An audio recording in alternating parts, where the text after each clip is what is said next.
Hugo, agora sobre capacitação. Você considera que o processo de capacitação das equipes deve ser algo pontual ou deve ser um processo contínuo? E isso faz diferença no dia a dia do funcionário? Porque a gente sabe que a empresa ela vai capacitar, mas ela também tem o objetivo de colher frutos sobre isso, que é exatamente a produtividade do colaborador. Correto, bacana, Augusto. Minha visão é clara, o desenvolvimento tem que ser contínuo, ele não pode parar. É claro que o RH tem que ter o discernimento de conseguir trabalhar e colocar as suas capacitações, seus treinamentos em momentos que isso não impacte a produtividade também das organizações. Eu trabalho numa empresa onde não para, eu não consigo, não é um escritório que eu consigo parar todo mundo, desliga o computador, vamos para a sala de treinamento e capacitar. Não, a gente precisa lá, a cada 30 minutos do dia, tirar lá 2/3 dos colaboradores, colocar na sala e treinar rapidinho e voltar a algum tema específico. Então, assim, há 3, mais ou menos quase 4 anos atrás, nós desenvolvemos uma matriz de capacitação dentro do grupo. Então, nessa matriz de capacitação foi identificado todos os pontos de melhoria que a empresa recebeu de feedback dos seus próprios clientes, que nós atendemos hoje diretamente ao público no nosso setor que varejo alimentar. Então a gente teve todos os feedbacks de atendimento ao cliente, de organização, de precificação, todos os pontos negativos, vamos dizer, que todas as empresas também têm quando o cliente faz a sua avaliação, se não agrada a todo mundo. Então, com base nessas informações, nós criamos uma matriz de capacitação. Então nós tínhamos lá 12 cargos e departamentos dentro da nossa empresa que faz o atendimento diretamente ao cliente. Então, identificamos as necessidades dos 12 departamentos e a necessidade de cada cargo que compõe esses 12 departamentos. Então, foram criados treinamentos específicos para cada função com base no feedback que nós tivemos do nosso cliente. Mas o primeiro passo que todas as empresas têm que ter é ouvir o feedback. Não adianta eu falar assim, eu acho que o meu problema está no atendimento ao cliente. Muito importante. Porque às vezes você acaba investindo numa capacitação que não vai surtir o efeito esperado por aquele que está na ponta recebendo o atendimento. Correto. Então, assim, às vezes você, não, eu acredito porque eu fui um dia e eu vi lá uma situação naquela unidade que teve um problema, então o meu problema está aí. Não trabalhe dessa maneira. Às vezes você vai investir tempo e dinheiro e colaboradores, esforço da sua equipe para tratar algum assunto que às vezes era só uma situação pontual. E esse desenvolvimento ele tem que ser contínuo. Nós mesmos temos lá todo o nosso plano anual de treinamento e capacitação de todas as nossas unidades, todos os cargos, mas uma coisa que eu trago assim, que tem que ter uma diferenciação, as capacitações para a liderança, com foco em liderança, e as capacitações mais para a parte operacional, analista de negócio, administrativo. Então tem que ter também essa diferenciação para realmente dar um foco mais para a liderança de reter colaboradores, um trabalho mais estratégico, time, ser mais estratégico, bem lembrado, ser mais estratégico, e o outro realmente você colocar padrões. Às vezes você acha, meu Deus, mas o meu treinamento, desenvolvimento do colaborador vai ser extenso, vai ser desgastante. Não, às vezes é uma simples padronização que você precisa colocar, às vezes no modo de atender. É um bom dia, é um boa tarde, é um até logo, agradeço a preferência. São detalhes. Coisas simples. São detalhes simples que às vezes você segura um cliente, se engaja, um cliente se faz muita diferença. Faz muita diferença. Então, o desenvolvimento para mim tem que ser contínuo e para mim nunca vai mudar. Legal. Muito, muito bem lembrado essa questão também de você buscar planejar um treinamento, mas ouvindo quem está recebendo o atendimento, né? Não parte somente de você. Isso. O planejar ele sempre leve mais tempo no planejamento para a execução ser mais assertiva, vamos dizer. Bacana. Um outro ponto importante tem a relação com a diversidade, que você acabou trazendo esse tema bem no começo da nossa conversa. Então, diversidade e inclusão, tanto do ponto de vista social quanto do ponto de vista legal. Como que o RH vem implementando políticas em relação a esse tema de diversidade e inclusão? E se você pode também citar alguns exemplos. Eu estou perguntando isso porque a gente sabe que o RH é quem articula, quem lidera a gestão de pessoas, é a porta de entrada de todo mundo, né? Então, como que ele vem trabalhando esse tipo de política? Essa é uma pergunta bem interessante, mas também muito polêmica, vamos dizer, porque isso vai muito para o cunho pessoal também de alguns profissionais e é um tema muito político hoje em dia, acredito, né? Nos últimos anos a gente vê aí tudo que acontece fora da Europa, Estados Unidos, acaba depois vindo para o Brasil também. A gente pega aquela conhecida agenda woke, que eles falam muito nos Estados Unidos e na Europa também, que é a questão da diversidade e tudo mais, que grandes empresas começaram a levantar a bandeira de contratar realmente pensando na diversidade, inclusão e tudo mais. Mas eu acredito que nesse período que foi isso, foi muito mais para cunho realmente para ficar bem visto, questão de marketing e tudo mais, por essa questão. Eu vejo que o caminho não é esse, de somente colocar em outdoor que eu estou fazendo algo, sendo que na prática... deve ser algo mais abrangente. Na realidade, isso não está acontecendo. Então, a pessoa só coloca, só fantasia, somente fala que está fazendo, mas a gente vê no dia a dia que não acontece. E a gente até viu que agora, no início de 2025, as maiores empresas que aderiram a essa agenda woke, que é a agenda de diversidade que eles falam, anunciaram que estão cancelando suas agendas woke e esses programas de diversidade e inclusão. Mas a gente tem a questão legal. Então isso aí entra outro ponto, igual você na pergunta você comentou. Isso. Nós temos desde 2023 uma lei que saiu sobre a equidade salarial de homens e mulheres. Isso é um tema que no Brasil é polêmico a vida toda, mas eu vejo que o governo errou um pouquinho.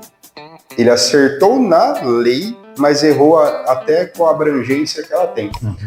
A gente já falou sobre tecnologia e tudo mais. Hoje, as empresas que se enquadraram nessa lei são empresas acima de 100 colaboradores.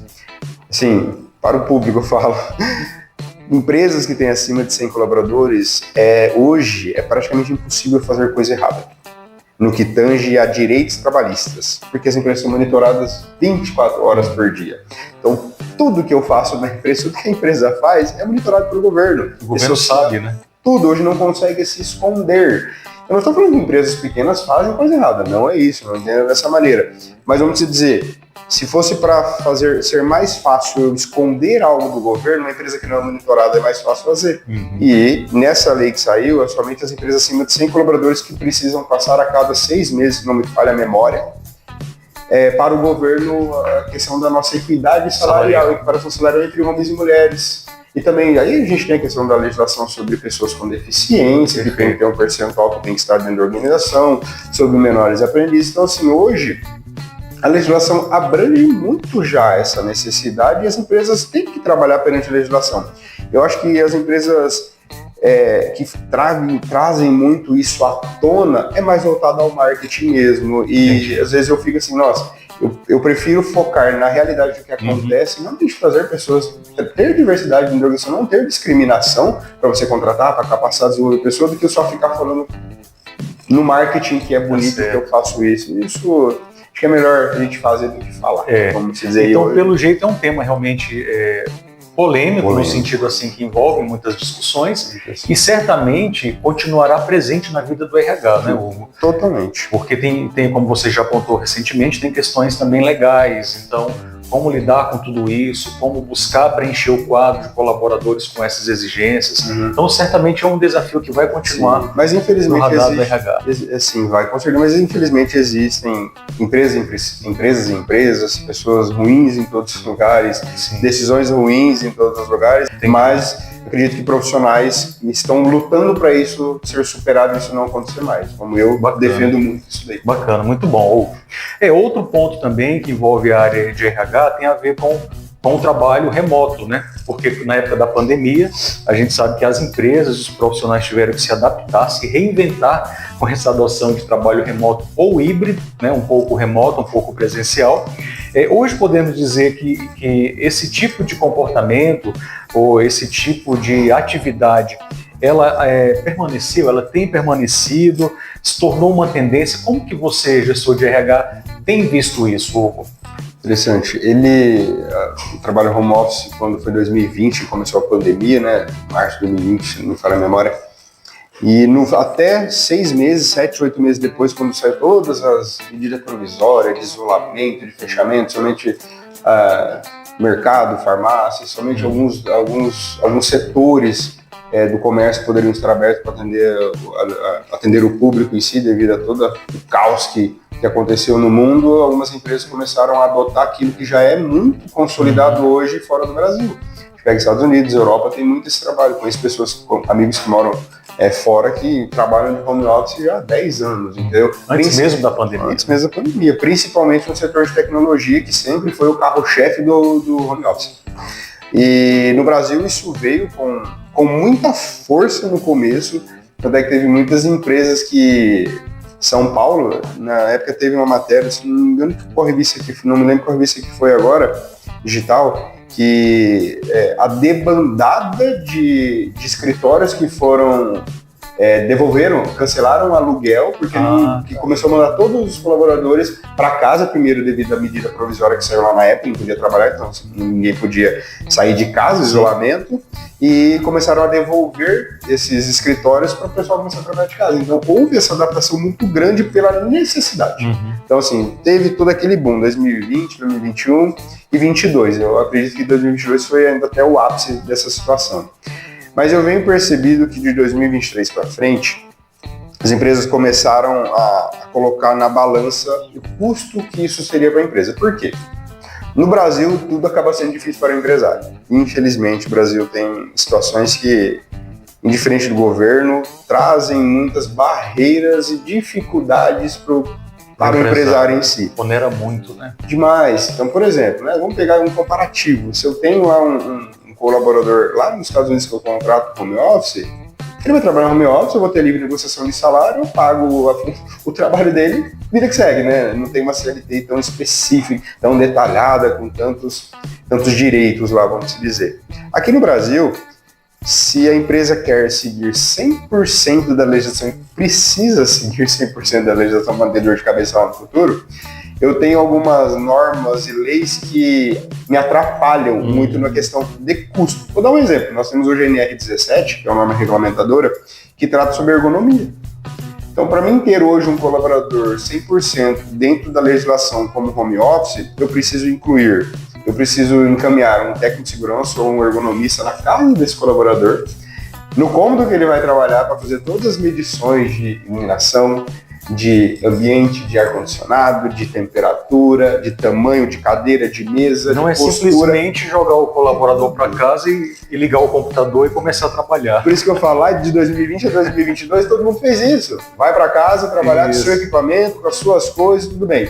2022 para frente começou a chegar reclamações trabalhistas para as empresas por questão de ergonomia no ambiente de trabalho. Então a empresa teria que fazer todo esse tratativo, incluir todo o ambiente daquela pessoa dentro do seu GHE, que é o Grupo Homogêneo de Exposição, na parte do PGEC, daí é o Programa de Gerenciamento de Riscos, do PCMSO, PPRA, que é a parte de segurança do trabalho da empresa, e saúde e segurança do trabalho da empresa. Então isso começou a ficar muito oneroso para as empresas. Então, tipo assim, peraí. Por isso que você disse que houve essa redução. Houve muito essa redução, porque... Não que acabou, mas não acabou não. Mas a redução houve muito assim, peraí, se eu preciso lá comprar mesa, cadeira, computador, tudo, iluminação, adaptação lá na casa daquele colaborador, eu vou gastar a mesma coisa para fazer aqui no escritório. Por que eu vou colocar lá na casa do colaborador? Qual o sentido disso? Qual o sentido? Aqui eu vou ter esse monitoramento. No começo, as empresas pensam, nossa, eu não vou gastar com energia, eu não vou gastar com internet, eu não vou gastar com mobiliário, eu não vou gastar com nada, mas eu vou dar uma ajuda de custo para ele, vamos se dizer, para ele gastar para ajudar a pagar a internet, ajudar a pagar energia e tudo mais. Só que o colaborador vai ter muito mais o benefício de não se deslocar para a empresa, de estar em casa, ter mais tempo com a família, mais tempo com os cachorros, mais tempo com os filhos e tudo mais. Então isso foi muito positivo na época. Perfeito. Mas quando começou a entrar a legislação regulamentando isso, depois da pandemia, a regulamentação veio muito pesada para as empresas. É claro que tem que ter sim essa questão de segurança, seguir as normas, sim. Mas teria que ser um pouco mais flexível para não desmotivar o empresário, a organização de realmente investir nessa situação. Teria que ter o ganha-ganha. Muito bem, Hugo. Então, em relação a esses assuntos, se a gente pudesse, ficaria mais tempo aqui conversando, porque são assuntos extremamente importantes. Sobre todo esse contexto de aprendizado, quais sugestões, que dicas você poderia compartilhar conosco a respeito da contribuição para um desenvolvimento profissional mais adequado, habilidades necessárias para se manter atualizado no mercado de trabalho? Que sugestões você pode colaborar, pode passar para a gente a respeito disso? Legal. Eu tive uma dica de ouro, vamos dizer, no meu passado, de profissionais bons que passaram, que eu tive a oportunidade, graças a Deus, de trabalhar junto, é a questão da capacitação, do se desenvolver, do correr atrás, do buscar se desenvolver. Hoje em dia a gente vê que existe muito, nós estamos num período atual que o consumo de conteúdo é extremamente rápido. Hoje as pessoas têm tudo na palma da mão. Antigamente tinha que ir lá na biblioteca pegar um livro, ou a internet de escada que dava uma demora, e não tinha tanto conteúdo assim. Hoje em dia, na palma da sua mão, você consegue fazer um estudo que antigamente você demorava semanas, você fazia um dia. Então, assim, eu acho que o mundo de hoje em dia melhorou muito nessa questão de possibilidade de aprendizado contínuo para todo mundo. E às vezes até sem, acesso, e às vezes até sem custo. Antigamente era muito custoso a capacitação. Ou você buscava literatura e estudava sozinho, ou você tinha que pagar uma fortuna para poder se capacitar. Hoje em dia o acesso à informação e à graduação, pós-graduação e escolas técnicas está muito mais acessível a todos. Mas assim, para encurtar, né? Eu vejo que o conhecimento é aquilo que ninguém nunca vai tirar de você. Tudo que você aprende, você vai carregar como bagagem para você. Eu sempre aprendi isso desde o início, de ser muito dedicado em estudar, em aprender e buscar saber aquilo. E eu vejo que nos anos que eu me dediquei muito para isso no passado, hoje a gente consegue colher os frutos disso, né, de se dedicar. Mas a pessoa pensa, é muito cansativo e tudo mais, mas vale a pena no futuro. Então eu vejo assim, novamente repetindo, a dica de ouro que me deram, eu gostaria de repassar para todos, é se capacite. Esteja preparado para o momento que vai acontecer, esteja preparado para quando a oportunidade bater na porta, quando a necessidade chegar até você. Então se prepare, se capacite antes. Até tem um diretor que é conhecido, você sabe bem de quem a gente está falando, mas que ele também fala uma coisa que é muito importante, que eu também, assim, complementa aquilo que eu aprendi no passado. Não deixe de estudar, não deixe de se capacitar, o conhecimento sempre vai ser seu e é impossível alguém tirar de você. Você vai levar ele contigo até o último dia da sua vida. Então, se capacite, continue assim, que pode ter certeza que os frutos lá na frente vão ser colhidos. Legal. Conhecimento nunca é demais.